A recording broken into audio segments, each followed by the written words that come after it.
Martedì 20 agosto, San Bernardo Abate, è il 233esimo giorno dall'inizio dell'anno, ne mancano 133 al termine.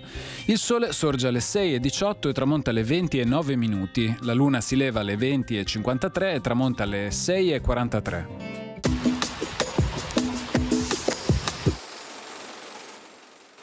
La Repubblica di Venezia emana alcuni provvedimenti a tutela delle celebri cartiere trevigiane, da cui tutte le città venete ricavarono nel tempo la materia prima per codici e manoscritti e più tardi per i libri a stampa.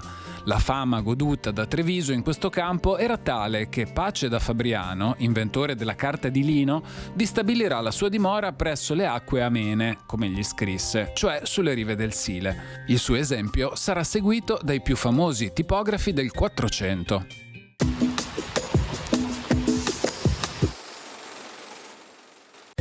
Le previsioni per domani. Tempo un po' variabile con significativi spazi di sereno e nubi sparse soprattutto sulle zone montane, associate a possibilità di qualche precipitazione, modesta salvo occasionali rovesci o temporali.